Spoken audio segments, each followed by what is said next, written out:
مردم گمان میکنن رنج زندگی در مورد این است که ما غرق زندگی میشیم و کسی که غرق زندگی میشه رنج میکشه. این نظر مطلقاً احمقانه است. رنج ما به خاطر از این است که ما وارد زندگی هستیم. رنج ما به خاطر از این است که ما زندگی نمیکنیم. ما با تمام وجود وارد زندگی نیستیم.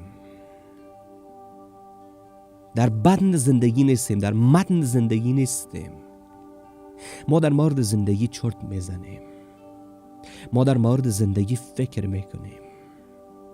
ما با جای از اینکه وارد زندگی شویم سر خود وارد زندگی دیگران میکنیم. این تنها رنجی است که برای انسان امروزی وجود داره.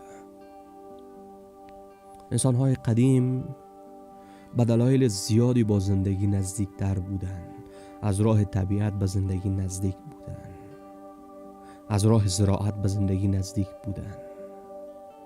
از راه‌های مختلف وارد زندگی بودن و زندگی نزدیک بودن.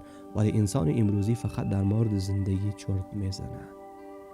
به همین دلیل خود به خود در حال انجام گناه‌های مختلف است. گناه یعنی این که تو به جای مصرف کردن زندگی و انرژی خودت، به جای مصرف کردن جوانی و تازگی خودت در یک مسیر طبیعی، در حال مصرف کردن او علیه زندگی دیگر را باشی.